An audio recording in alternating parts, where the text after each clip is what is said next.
Shalom, welcome to Up Close and Personal Podcast with me Rebecca Masih from Menara Doa, Jakarta.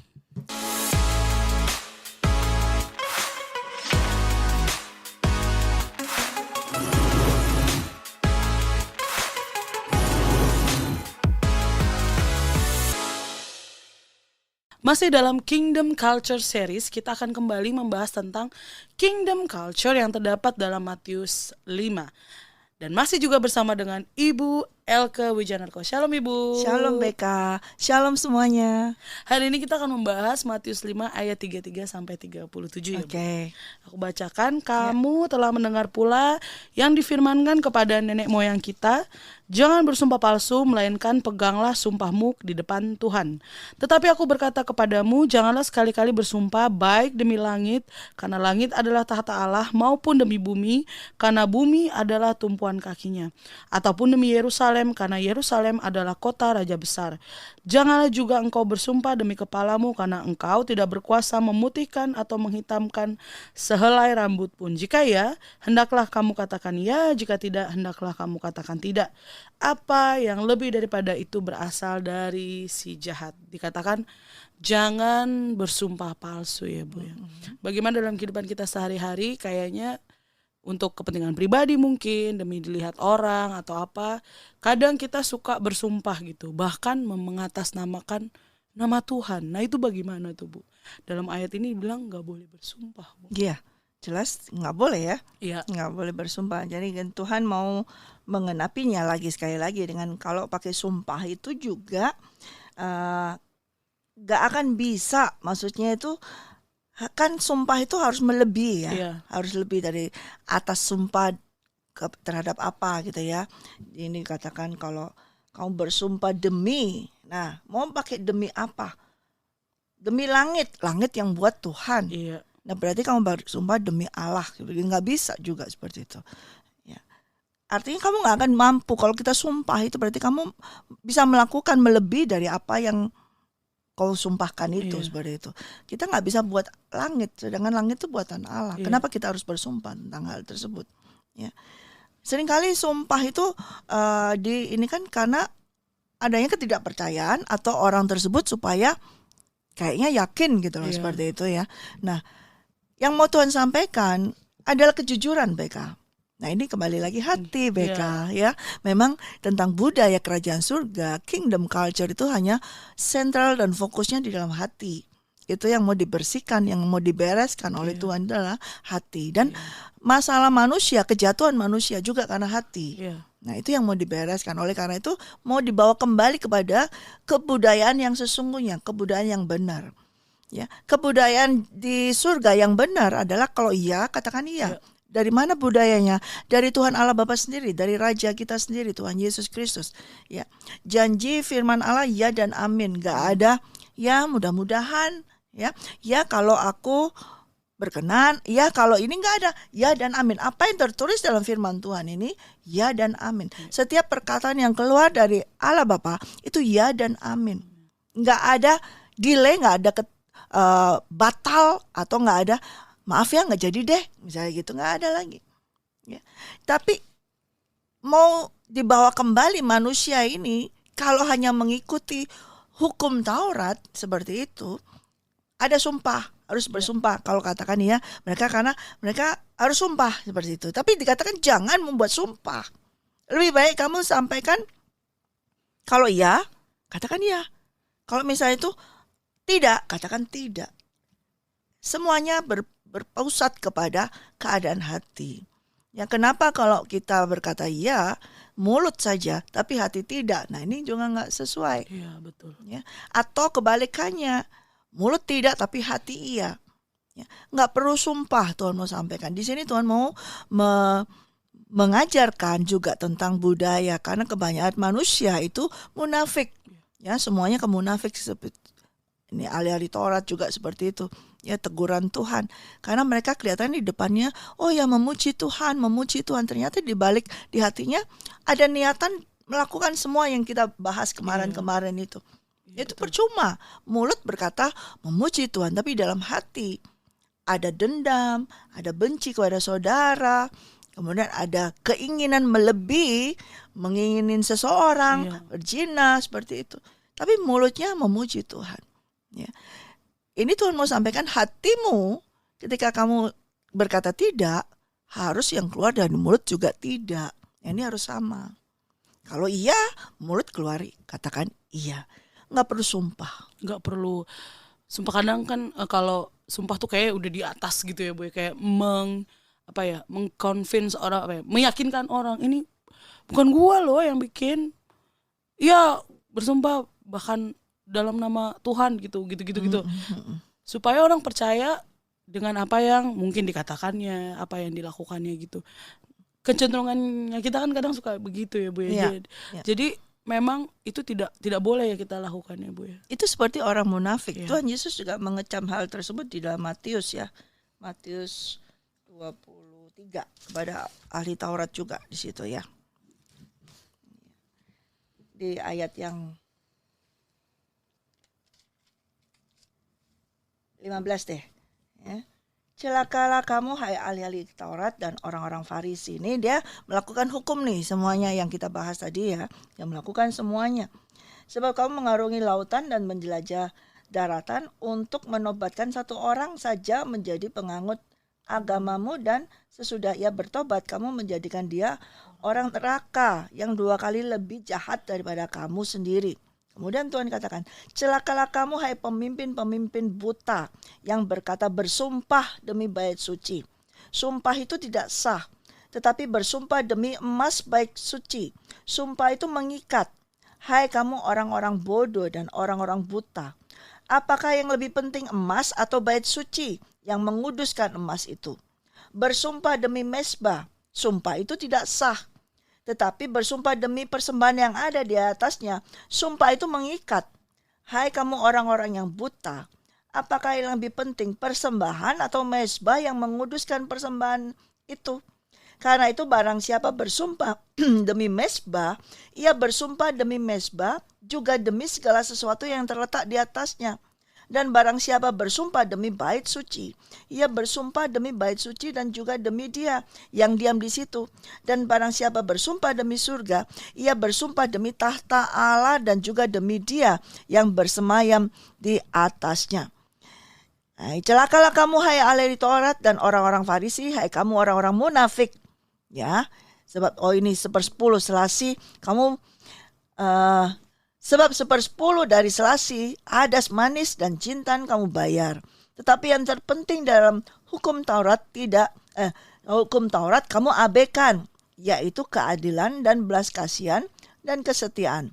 Yang satu harus dilakukan dan yang lain jangan diabaikan. Tuhan menegur lagi kepada ahli Taurat ini. Menegaskan lagi tentang hal sumpah.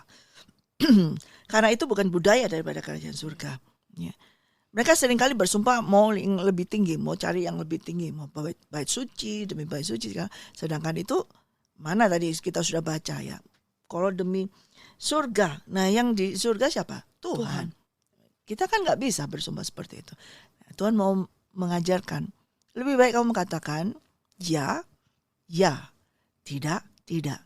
Nah yang seringkali berkata ya, tidak, iya adalah orang munafik. Nah ini Tuhan mau mengajarkan jangan kamu munafik. Seringkali orang yang bersumpah itu orang yang gak jujur, orang yang munafik. Ya, mau kelihatan benar loh aku benar bukan aku. Ini pakai sumpah. Nah itu menunjukkan bahwa dia ini benar. Baik misalnya benar gak salah benar. Ya, berarti kan munafik. Kalau dia memang benar tidak melakukan, ya berkata tidak, saya tidak melakukan, titik. Itu aja. Ya. Karena kalau memang sungguh-sungguh itu kan muncul, akan keluar dengan sendirinya. Nah, seringkali orang memakai sumpah itu menunjukkan bahwa dia tidak yakin juga dengan apa yang dia lakukan dan itu tidak sesuai dengan apa yang dia lakukan dengan omongannya dia. Seperti itu. Nah, Tuhan mau mengajarkan apa yang kita ada dalam hati kita dengan apa yang keluar dari mulut kita itu harus sama. Harus sinkron ya Bu. Sinkron ya, harus sama. Iya betul. Dan dibilangnya jika iya katakan iya, jika tidak katakan tidak. Dan di ending kalimat itu Tuhan mengatakan apa yang lebih dari itu berasal dari si jahat. Betul. Kalau kita berarti tidak ada kejujuran, berarti ada kebohongan, berarti berasal dari si jahat. Karena kebohongan adalah sifat daripada iblis. Iya. Dia suka membohong, suka menipu, semuanya. Jadi kalau kita ya tapi kita katakan tidak, atau tidak kita katakan iya, berarti itu kan bohong. Ya itu berarti sudah mengikuti budaya daripada iblis. Iya. Gak bisa bilang warga kerajaan surga ya Bu. Iya dong, nggak bisa Kalau dong. kita aja begitu gitu ya. Iya. Iya, memang benar banget. Apa namanya, setelah kita tahu nih, kita belajar kan dari yang episode-episode kemarin ya Bu ya, Iya. bagaimana yang penting dari semuanya adalah hati ya Bu. Betul. Tadi Tuhan tuh melihat hati gitu ya. Jadi memang yang benar-benar harus kita jaga itu adalah hati kita ya Bu. Ya. Dan juga setelah kita tahu, kita tuh udah nggak boleh sembarangan lagi dong ini ya, yang ngaku-ngaku nih kalau saya warga negara kerajaan surga, tetapi ternyata tidak segampang itu ya Bu. Kalau ngomong doang mungkin gampang gitu ya, Gampang. tapi ketika kita tahu, kita belajar ya dari minggu-minggu kemarin The Kingdom Culture Series, bagaimana budaya kerajaan surga tersebut. Nah, salah satunya dengan jangan kita bersumpah palsu. Jadi ya kalau iya katakan iya, kalau nggak katakan enggak usah juga bawa nama Tuhan ya Bu. Nggak usah bawa nama Tuhan, karena nggak ada yang bisa bersumpah ya. Iya. Sedangkan Tuhan sendiri yang bisa bersumpah ya. Ketika dia menjanjikan kepada Abraham, ya dia bersumpah demi apa? Karena dia paling tinggi. Ya tentu demi dirinya sendiri. Nah, tidak bisa sumpah kita melebihi dari dia. Ya, kalau kita sumpah berarti kita mau melebihi dari Tuhan. Sedangkan Tuhan bersumpah demi dirinya sendiri, sudah tidak ada lagi di atas dia. Hanya dia yang bisa bersumpah. Artinya ketika dia bersumpah untuk demi dirinya sendiri untuk memberikan janjinya kepada Abraham, itu betul-betul seperti itu. Nah, kalau kita mau seperti itu berarti kita mau mengalahkan Tuhan, kita mau melebihi dari dia. Ya memang iya benar juga Ya, ya Bu ya. berarti mau melebihi Tuhan. Iya, Nah, kalau sudah mau melebihi dari Tuhan berarti sumpah itu berasal dari si jahat. Iya. Si jahat selalu mau melebihi daripada Tuhan. Bapak tukang bohong juga. Bapak tukang bohong, bapak penipu, Iya, ya, bapak benar. pendusta, gitu ya. Benar sekali ya Bu. Jadi mulai sekarang ketika kita tahu, ya sudah jangan bersumpah lagi. Jangan Bu. bersumpah. Jika iya katakan iya, jika tidak katakan tidak. Iya. Nah, kita lanjutkan lagi nih ya Bu ya. Oke. Ayat 38. Kamu telah mendengar firman, mata ganti mata dan gigi ganti gigi, tetapi aku berkata kepadamu, janganlah kamu melawan orang yang berbuat jahat kepadamu, melainkan siapapun yang menampar pipi kananmu, berilah juga kepadanya pipi kirimu. Dan kepada orang yang hendak mengadukan engkau karena mengingini bajumu, serahkanlah juga jubahmu. Dan siapapun yang memaksa engkau berjalan sejauh 1 mil, berjalanlah bersama dia sejauh 2 mil. Berilah kepada orang yang meminta kepadamu, dan janganlah menolak orang yang mau meminjam daripadamu. Waduh, kalau misalnya ini ya Bu yang Ya. dibilang kan siapa yang menampar pipi kananmu, berilah juga pipi kirimu, tuh kayak aduh gimana ya, kayaknya kok orang Kristen tuh lemah banget sih. Kayaknya udah deh pak ya nih sekalian deh gitu kan, atau gimana gitu. Kenapa kita tidak bisa dan tidak boleh gitu ya melawan balik, padahal mungkin kita yang tersakiti jadi korban gitu ya Bu. Tapi kenapa kita cuman ya udah kasih minta baju dikasih jubah, jalan 1 mil jalan 2 mil, itu kayaknya gimana ya, jadi orang Kristen kok kayaknya lemah banget sih, nggak bisa membela diri. Nah itu gimana tuh? Sebenarnya bukan seperti itu ya. Di sini Tuhan mau sampaikan juga bahwa Tuhan menyampaikan kamu telah mendengar ya, karena memang di zaman Perjanjian Lama juga ada ya, mata ganti mata, gigi ganti gigi. Ya, dan itu sudah menjadi seperti katakanlah budaya daripada manusia. Dan Tuhan kembali lagi dia datang untuk mengenapi, dan itu menyatakan tentang budayanya kerajaan surga. Ya. Yang terjadi itu budaya manusia, ya. Tapi budaya kerajaan surga tidak demikian. Ya.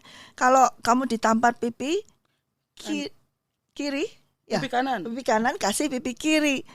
Nah, artinya bukan kamu dalam keadaan nyerah lemah, tetapi artinya di sini bahwa tidak mata ganti mata, balas, saling membalas, tidak melakukan hal tersebut.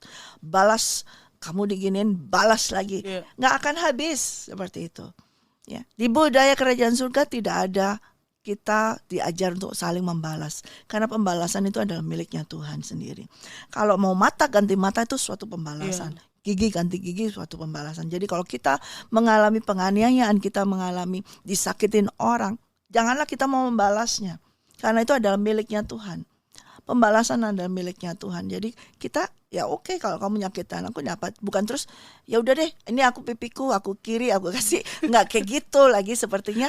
Ya, tapi kita artinya nggak balas. Ya, bukan udah disakitin, udah deh kasih sakitin juga. Enggak, seperti kita tidak membalasnya. Bahkan kita memberikan apa? Lebih kepada dia adalah memberkati dia, mengampuni dia. Itu yang lebih.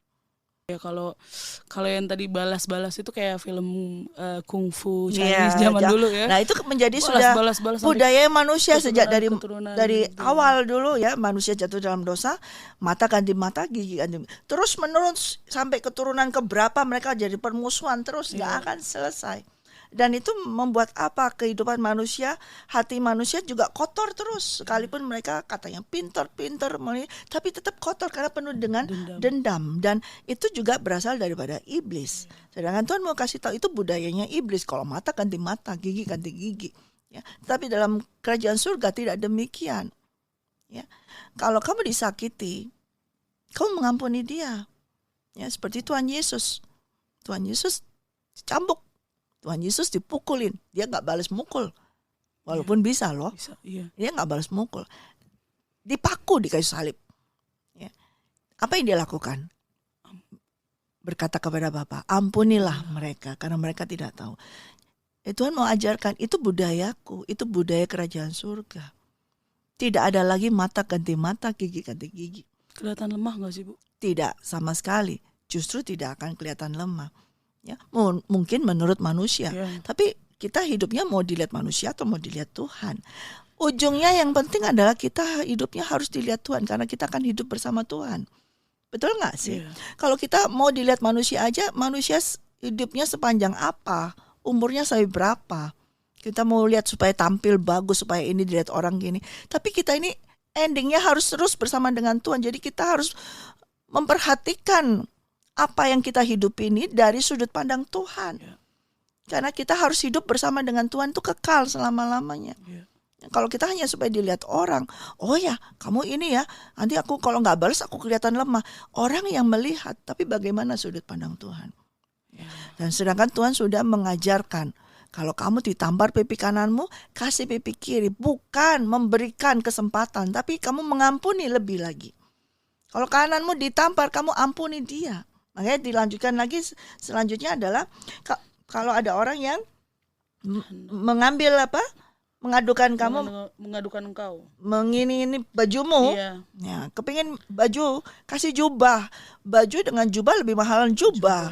Artinya pengampunan itu lebih mahal daripada misalnya kamu disakitin, kamu ngampuni itu jauh lebih mahal daripada Tuhan. Kalau daripada pembalasanmu, kamu juga nanti akhirnya berdosa. Ya, ketika kamu ada orang yang mencuri kita atau menyakitin kita ganti dengan lebih jubah, itu pengampunan. Ya, orang itu nggak akan juga tambah baik kok kalau kita melebihi seperti ini, kita mengampuni. Nanti dia terus kalau dia tidak bertobat, maka dia akan menjadi masuk dalam penjaranya iblis yang kita bahas beberapa sesi yang lalu ya. Selama dia tidak mau bertobat, dia masuk dalam penjaranya iblis. Dan kalau hidup dalam penjaranya iblis, apa enak sih? Nggak enak kan? Ya, lebih baik kita kelihatan lemah di pandangan manusia, tetapi kita nggak masuk penjaranya iblis, kita masuk dalam kasih karunia Tuhan, hidup dalam perkenanan Tuhan. Itu jauh lebih indah, lebih berbahagia, BK. Iya, betul. Ya. Tuhan juga ajarkan di sini, artinya berilah orang itu kepada orang yang meminta kepadamu, jangan menolak yang mau meminjam daripadamu. Melebihi, ya kan? Lebih seperti itu. Diajak jalan 1 mil, berjalanan dengan dia 2 mil, ya, extra mil. Jadinya melebihi. Kalau ada yang minta segini, kalau kamu bisa kasih lebih lagi. lebih lagi.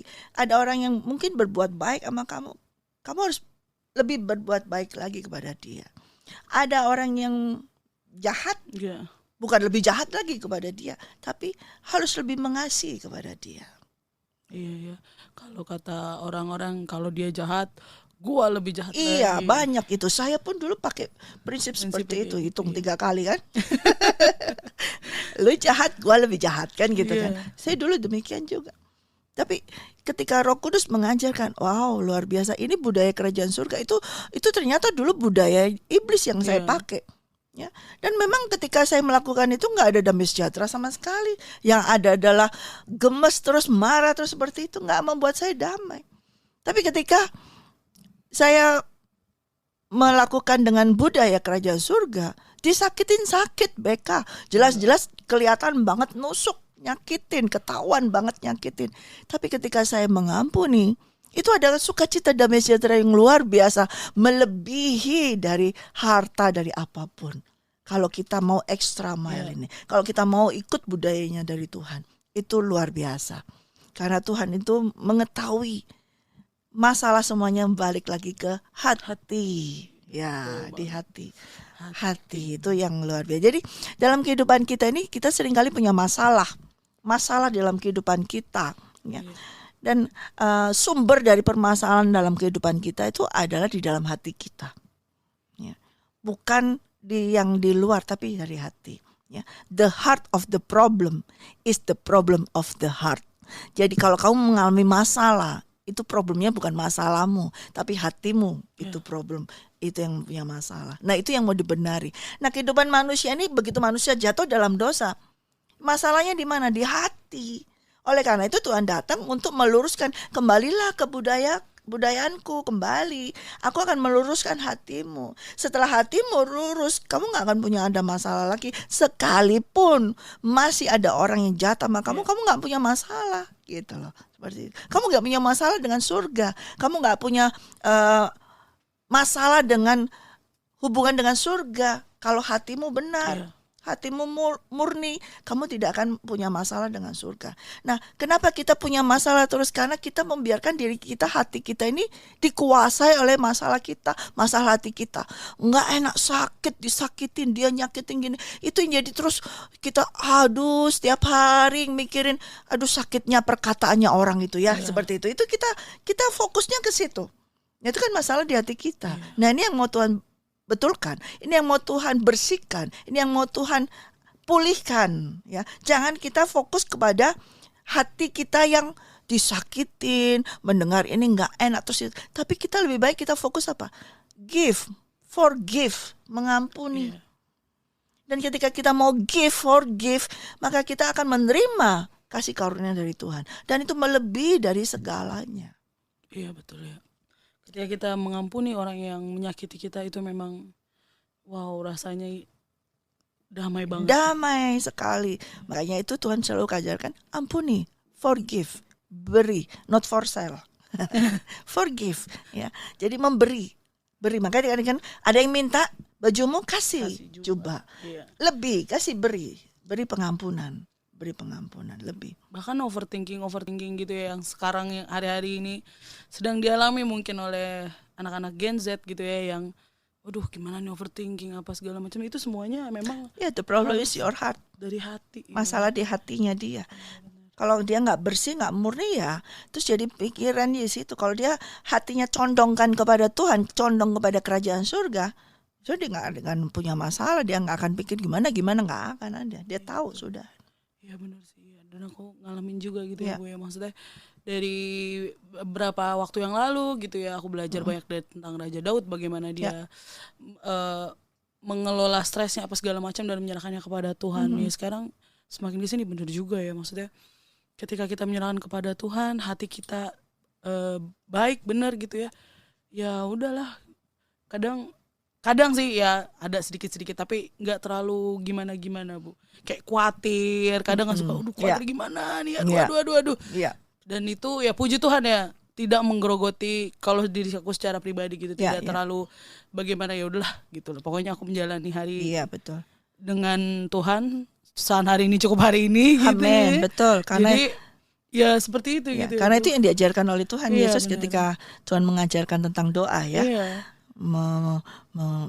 Meminta kepada Bapa berkat untuk hari ini saja, Iya. minta roti untuk hari ini Iya. saja, yang nggak ada untuk roti untuk setahun 2 tahun enggak Iya, ya, simpenan karena nggak apa mungkin segala roti macam. sampai setahun 2 tahun pasti akan basi, rusak deh kayak gitu. Iya, iya. Nah, ketika Tuhan tadi bekas mention about Daud ya, kenapa Tuhan berkenan? Karena Tuhan lihat hati, Iya. dan hatinya Daud itu yang melaksanakan semua kehendak Bapa, semua programnya, semuanya ini dilakukan. Nah itu hati. Ya. Hati ini yang penting, Bekas. Kita belum melakukan secara fisik ya, kita belum bertindak. Tapi kalau hati kita ini sudah mau, ya, nah nanti Roh Kudus ini akan menolong kita untuk melakukannya, dan itu akan sesuai dengan firman Tuhan. Masalah hati ini penting sekali. Dari semua kalau kita bahas tentang budaya, saya melihat semuanya itu hanya hati, dan Tuhan mau menggiring kita kembali, bukan menggiring aja ya, mengajak kita untuk bertobat kembali kepada memulihkan hati kita, dan Dia sudah memberikan hatinya yang murni itu kepada kita ketika kita menerima Yesus Kristus dan kita menerima Roh Kudus, maka hatinya itu diberikan kepada kita sehingga kita bisa melakukan kehendak daripada Tuhan. Iya betul, puji Tuhan ya. Ya, puji Tuhan banget. Dan di sini di ayat terakhir dibilang, karena itu haruslah kamu sempurna, Iya. sama seperti Bapamu yang di surga adalah sempurna. Jadi kita bisa sempurna ya. Oh iya, pasti sempurna karena kita diciptakan oleh Bapa yang sempurna, yang dengan image yang sama dengan Bapa. Ya. Kesempurnaan di sini bukan berarti membuat kita jadi Allah. Ya. Kalau kita jadi sempurna ini bukan berarti aku adalah Allah, itu tidak. Tapi kita akan terus mengikuti image-nya Dia yang sempurna, dipulihkan lagi. Seperti ketika Tuhan menciptakan kita semula. Yang mana itu dirusak. Jadi nggak sempurna, jadi hancur image-nya. Tapi ketika kita menerima Yesus Kristus dan kita memberikan hati kita yang hancur, yang rusak semuanya, kita serahkan kepada Tuhan Yesus, dan Tuhan Yesus memberikan kepada kita Roh Kudus, dan kita mau dikuasai, dipenuhi oleh Roh Kudus, kita mau dituntun oleh Roh Kudus. Dalam perjalanan kita mungkin nih, saya juga masih ada jalan journey yang harus saya jalani, tapi di dalam perjalanan ini kalau kita sedikit boleh melihat, ya bukan kita ke belakang, ternyata hari ini kita jauh lebih baik daripada yang kemarin. Ya, itu kita karena apa? Karena dari Roh Kudus ini yang menuntun kita, mengajar kita, mengarahkan kita ke jalan yang Tuhan kehendaki, ke arah kepada apa? Sempurnanya Bapa. Kita tepat. Tapi kalau kita jalan tidak dalam kesempurnaan dari Bapa, sempurnanya Bapa, maka kita nggak akan kembali lagi kepada sempurnanya Bapa. Kita akan jatuh lagi, rusak lagi. Iya. Dan kita harus sempurna karena menginginkan Bapa menginginkannya sempurna. Artinya sempurna di sini adalah hati yang sempurna lagi. Ya, hati yang sempurna yaitu hati yang mau melakukan segala sesuatu, semua yang dikehendaki oleh Bapa tanpa bertanya, tanpa mempertanyai, kenapa aku harus mengampuni dia? Kenapa aku harus memberi dia? Kenapa aku harus memberi dia baju? Kenapa aku harus memberi dia jubah? Kenapa aku harus berjalan 2 mil? Kita tanpa bertanya. Ya, tapi kita harus mau melakukan karena itu kehendak Bapa. Amen. Nah, itu adalah hati yang ditemukan Tuhan Yesus di dalam Daud. Tanpa ia bertanya, why should I? Gitu kan, kita selalu bertanya gitu. Kenapa mesti aku? Kenapa nggak dia dulu yang datang ke aku minta ampun? Kan gitu kan, kita sering gitu. Kok aku duluan yang suruh minta ampun kan yang gitu salah kan? dia. Kan yang salah dia. Kok aku yang disuruh minta ngampunin? Ya kan, nggak ada. Daud tidak berkata demikian. Hatinya dia tidak. Dia begitu ditegur, dia langsung repent, dia langsung bertobat, dan dia langsung laksanakan segala apa yang dikehendaki oleh Tuhan. Hati itulah yang sempurna, adalah hati yang seperti itu. Balik lagi. Hati, ya. Hati. Karena kalau fisik ya, secara fisik kita ini sudah terhisap dengan dosa. Ya, maka tidak akan ada kesempurnaan. Karena itulah tubuh ini nggak akan kekal. Ini harus mati, tidak bisa masuk dalam kerajaan surga. Darah dan daging tidak bisa masuk ke kerajaan surga. Tetapi manusia roh yang ada di dalam hati inilah yang kekal, yang akan masuk dalam kerajaan surga. Nah, itulah yang harus sempurna. Dan kalau usaha kita sendiri nggak bisa, Beka. Tanpa Roh Kudus, tanpa Tuhan Yesus, dan tanpa perkenanan dari Bapa, kita nggak akan bisa. Aku udah coba. Iya betul, Jatuh terus. saya juga. Iya, karena itu kita harus apa? Yielding, kita harus menyerah kepada Tuhan Yesus, kepada Bapa. Ini aku milikmu. Tadi kemarin ya kita banyak bahwa kita ini semuanya milikmu. Tubuh kita, manusia, roh kita, semuanya adalah milikmu.